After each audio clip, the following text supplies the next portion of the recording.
Pedro Abílio voltou, inclusive, para trazer mais detalhes do Atlético, mas ele trouxe uma notícia no primeiro tempo, ô Marques, queria que você comentasse também, na apuração, desde mais cedo, do nosso Henrique André, que está lá no itatiaesporte.com.br, sobre as prioridades da janela de transferências do Galo, ao menos para esse primeiro momento. Lateral direito, lateral esquerdo, volante, ponta direita e centroavante. Você está de acordo com as prioridades? É isso mesmo? Está faltando alguma coisa, Marques? Olha, são posições carentes hoje no Atlético, né?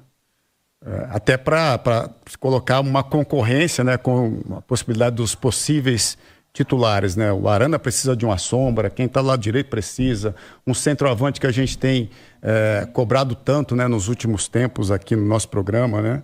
As beiradas também. Eu sinto falta também nesta lista de um zagueiro.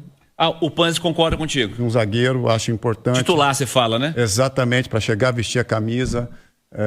Eu acho que numa composição, você, oportunizando os garotos, você tem que ter pelo menos 4 titulares ali para brigar por uma vaga, o quinto, um garoto da base para ter as suas oportunidades pontuais, entendeu, Cirilo? Eu acho que seria um desenho legal de elenco, né? Para início de temporada. Mas o mais importante que...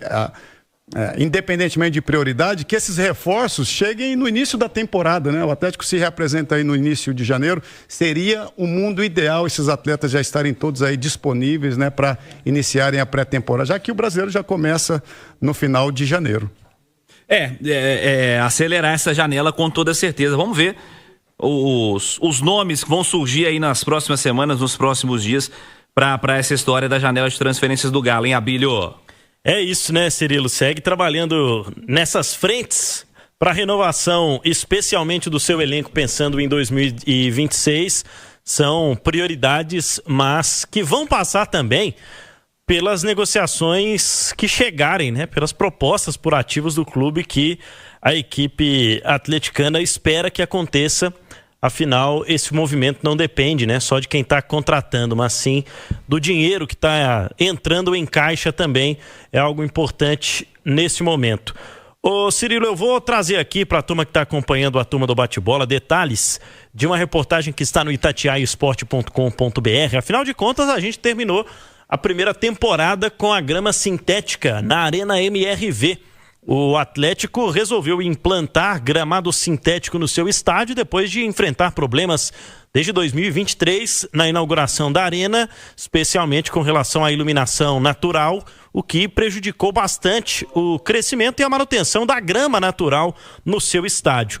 O nosso Henrique André conversou nessa semana com o Sérgio Schild. Ele é CEO da Recoma, que é uma empresa especializada em pisos esportivos.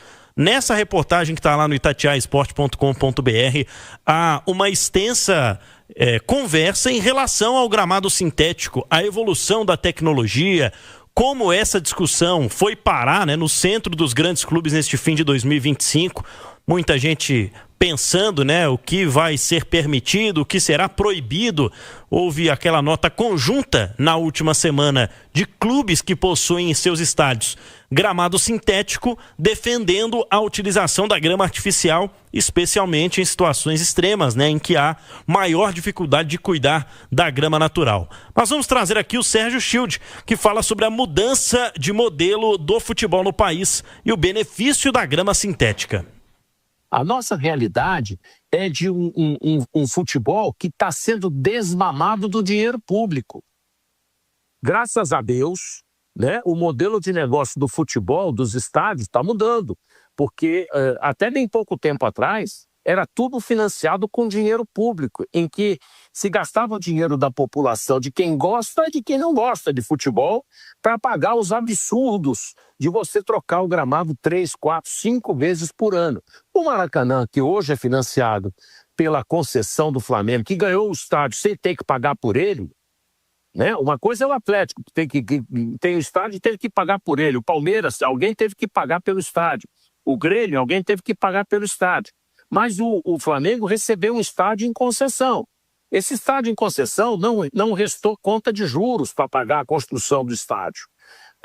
Então, o Flamengo paga a manutenção do estádio e no momento esportivo espetacular do Flamengo, que pôs 65, 70 mil espectadores. E ainda assim divide a conta com o Fluminense. Ou seja, em 2 para financiar o uso de um estádio que não precisa hoje muito mais para conseguir financiar a sua operação. E para a sustentabilidade financeira, não há nada mais caro do que um gramado natural em estado da arte. Porque o gramado natural em estado da arte custa absurdamente mais do que um gramado sintético. E sem dinheiro público, os estádios não podem mais ficar à mercê de um único jogo por semana. Essa conta não fecha, você precisa ter outros eventos para poder fechar a conta. E aí, para ter outros eventos, só mesmo com um gramado sintético que permite você fazer um show hoje e uma final amanhã. Ou uma final hoje e um show depois de amanhã. Sérgio Schultz, CEO da Recoma, empresa especializada em pisos esportivos, destacando também os testes que são feitos até para que seja diminuído o número de lesões no gramado sintético. Cientificamente, hoje está comprovado que a grama sintética no estado da arte atual contra um gramado médio do que existe hoje de gramado natural, ela hoje proporciona, estudo científico, 14% a menos de contusões. Então, assim, hoje a discussão das contusões está vencida, porque num gramado sintético, para que ele seja aprovado para o futebol profissional, ele tem que passar quase que o camelo tem que passar no buraco da agulha. Né? São mais de 16 testes diferentes, todos eles com instrumentos científicos, para ver a entrega do gramado que a FIFA aprove para o futebol profissional. Então você testa a rolagem da bola, o kick da bola, a drenagem, o resfriamento, a planicidade, o nivelamento, enfim, a capacidade de absorção de impacto. Tudo isso é testado de maneira científica. Isso não é feito no gramado natural. O gramado natural vai na sensibilidade. Ninguém faz os testes tão apurados quanto se faz com o gramado sintético. Agora, a coisa boa do gramado sintético é que ele está numa evolução constante. Ou seja, a indústria como um todo, não só a Recoma, mas todas as empresas, toda a indústria, vive perseguindo dioturnamente uma solução que aproxime o gramado sintético do gramado natural em estado da arte.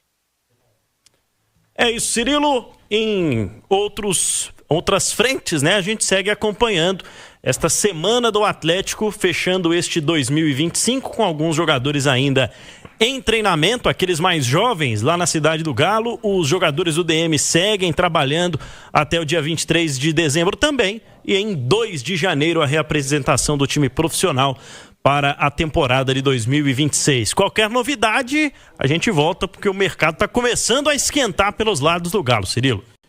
Pedro Abílio tá na área, vai trazer notícias do Atlético. Primeiro, deixa eu dar um recado para você do Varejão das Tintas. Com o fim de ano chegando, quero deixar minha casa pronta para receber a família e os amigos. E para isso, vou renovar meus espaços com a ajuda do Varejão das Tintas. Afinal, quando a gente transforma o espaço, tudo fica mais acolhedor. Até as memórias ganham mais cor. No Varejão das Tintas eu encontro as melhores marcas, pelo melhor preço. Sempre recebo as orientações que preciso. Se você também quer deixar a casa preparada para viver bons momentos, é só acessar varejãodastintas.com.br. Detalhes do Atlético em busca de reforços. Pedro Abílio, um abraço, boa noite. Um abraço, Cirilo, muito boa noite a você e ao Edu Pan. Boa noite também ao amigo que está com a gente na turma do bate-bola nesta quarta-feira. Bora lá destacar essa busca que ganhou um novo episódio. Apuração do Henrique André no itatiaiaesporte.com.br no dia de hoje. O Atlético já tem algumas frentes definidas e está trabalhando com 5 posições em específico que são as prioridades para contratações para o ano de 2026. É claro que podem acontecer outras situações, como por exemplo nós temos trazido nos últimos dias as indefinições para a zaga. Não teve um bom ano o Júnior Alonso, poderia ser uma possibilidade de saída. Tem contrato de empréstimo encerrando agora o Vitor Hugo e o Galo ainda não se definiu com o Bahia para uma contratação em definitivo. Pode ser que pinte uma outra posição, mas elas são, em especial, anote aí você, torcedor e torcedora do Galo, que deve acontecer nas próximas semanas. 6h18, lateral direito. Nessa busca, a situação pela saída que já é bem provável do Saravia, que aconteça de forma oficial nos próximos dias, tá? Não houve mesmo um acordo e ele está fora dos planos. O Galo também quer um lateral para a esquerda, de olho no Juninho Capixaba, né? Como a gente tem trazido nos últimos dias, jogador do Red Bull Bragantino. E o Caio Paulista retornando para o Palmeiras depois do fim do empréstimo com o Galo. A terceira posição, Cirilo, é a de volante. O Atlético entende que precisa sim ter mais um jogador da posição e em específico um volante de marcação, de contenção seria a primeira prioridade. A gente já tem falado sobre o Matias Galarza, né, que está na mira, mas existe uma resistência do Tadieres com relação à contratação desse jogador. E ainda com relação aos volantes, a saída do Fausto Vera, né, que deve acontecer a qualquer momento, não está nos planos do Galo para o ano que vem. Ele que negocia com o River Plate, mas há outras frentes, tá? Tem outros times também que podem contratar o Fausto Vera, uma equipe do México e uma outra equipe que ainda não sabemos de onde é, mas são 3 times que fizeram contato inicialmente com relação ao Fausto Vera. E aí, vamos para a ponta. O Atlético entende, Cirilo, que precisa trazer um ponta direita. E cabe lembrar, né? O Atlético tem opções para o lado esquerdo, como o Dudu e o Coelho, mas não tem para a ponta direita com a mesma situação, né? Com os mesmos... o mesmo número ou o mesmo nível de jogadores pelo diagnóstico feito. E por fim, um centroavante, um jogador de referência ao que faltou ao elenco do Atlético ao longo de 2025. Então lembrando, lateral direito, lateral esquerdo, volante, ponta direita e um centroavante são as prioridades do Galo nesse primeiro momento no mercado da bola, Cirilo. Estão corretas, Edu Panzi, as prioridades citadas pelo Pedro Abílio? Depende do que o treinador tem como prioridade também. Entendo que tenha muito do Sampaoli nesses pedidos. Vamos lá, senti falta de zagueiro. Não sei como que o Atlético vai lidar com isso, com essa situação. Lateral direito não é novidade para ninguém. O nome do Capixaba que vem sendo falado já há mais de uma semana, novidade para ninguém também. O primeiro volante já há mais de ano, o Atlético precisa de um, impressionante. O centroavante já há muito tempo também, o Galo precisa de um. E ponta direita, cara, você tem o Coelho que faz a função, você tem o Dudu que pode fazer a função, mas são 2 jogadores que atuam mais pelo lado esquerdo. Entendo também, compreendo o pedido pela posição. Então me chamou a atenção não ter um zagueiro aí como prioridade. Não sei se o Atlético estaria bem servido com os que aí estão, sabe, Cirilo? Acho que o Galo precisa de um zagueiro mais rápido, que viva um momento melhor do que os que fizeram parte do elenco em 2025, pelo menos de um, né? Mas como o Pedro Abílio falou em urgência, o que eu encaro como urgência? Urgência, para mim, é dia 2 estar apresentando essas posições e esses nomes. E eu vou bater nessa tecla aqui ao longo desses dias. O ano de 2026 vai ser diferente. Os clubes precisam trabalhar bem, igual todo ano, precisam trabalhar, só que nessa janela eles precisam trabalhar mais rápido. Principalmente aqueles que vão passar por reformulações maiores, como é o caso do Atlético, como tem sido dito, de dentro para fora, fala-se em reformulação, em rejuvenescer elenco, e essa reformulação precisa acontecer de maneira mais rápida, tem que ser mais célere, porque o Campeonato Brasileiro começa dia 28 de janeiro. Antes do jogo do Atlético contra o Palmeiras, na estreia, tem um clássico. O Campeonato Estadual começa no início do mês de janeiro. O Campeonato Estadual eu até encaro como parte da pré-temporada. Ok, você pode contar ali com 4, 5 reforços e ao longo do mês de janeiro, de fevereiro, você ir preenchendo o elenco. Você vai preenchendo o elenco com outros jogadores para compor o grupo.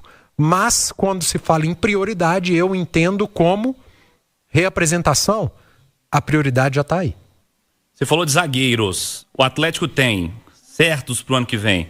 Juan, Lianco, Roman, certos eu falo que tem contrato, tá? Alonso tem contrato também, né? Tem. E o Vitor Hugo parece que não, né? Só parece também, né?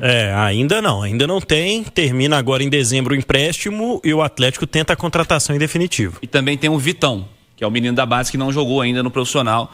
Dizem que tem bastante potencial. Pelo que vi, tem potencial, mas temos que ver jogar no profissional primeiro também para sabermos. Você acha que para esse momento precisa de mais, né, Edu? Eu acho que se a gente tivesse 3 meses de estadual e o Campeonato Brasileiro começasse lá no final de abril, Cirilo, eu diria que esses caras aí, o Atlético daria conta no Campeonato Mineiro. Não tem Lianco, né? O Lianco tem não tem Lianco no Mineiro. Não tem no Mineiro. Ele tem uma lesão muito grave ainda a ser curado. O Lianco está em processo, está em tratamento para recuperação dessa lesão que teve grave no último ano. Você jogar um campeonato estadual com uma zaga com o Juan, com o Júnior Alonso, com o Vitor Hugo, com o Roman, com o Vitão da base, não vejo problema nenhum, cara, sendo muito sincero. Mas é que não é só o estadual, né? Dali a pouco você tem o Palmeiras pela frente e, de novo, vai encarar um campeonato brasileiro com a zaga que foi desse campeonato? Eu acho pouco. Acho muito pouco mesmo. Acho que o Atlético deveria olhar com mais carinho para o seu sistema defensivo. Quando eu falo Atlético, inclui-se aí comissão técnica, os donos do clube, diretoria, SIGA. Eu não acho que eles estejam satisfeitos. Eu não acho que a turma do Atlético esteja satisfeita. Olhe para essa zaga e fala: é com eles que nós vamos para 2026 em busca de um campeonato melhor, de um G4, não entra na minha cabeça. Então, por isso que eu acho que dentro das prioridades deveria estar um zagueiro. Acho que pode acontecer ao longo da temporada, talvez o Atlético esteja esperando uma coisa ou outra. Quando eu falo de temporada diferente, ela é diferente até para saídas, tá? Sim. Quando se fala de, tem que dispensar, esse cara tem que dar linha nele, você tem que ter cuidado. Às vezes não dá para agir com o fígado, você tem que agir mais com o cérebro, é mais inteligente. Se você me perguntar friamente, com o fígado, e eu vou te responder com o fígado, Júnior Santos, não deu certo. Tenta arrumar um clube. Mas com o cérebro, Júnior Santos pode jogar um estadual nas 3, 4 primeiras rodadas e meter 3 gols. Ele volta pro mercado. O mercado já olha, Júnior Santos está recuperado. Vocês lembram desse cara aí? Ele está recuperado. Deixa eu ir lá no Atlético ver se está disponível, sabe? Então, é ser inteligente, agir com calma, principalmente nas saídas. Às vezes, usar jogadores que você sabe que você não vai contar, mas que nesse início pode ser importante, para ali na frente te devolver financeiramente para que você possa fazer um investimento melhor.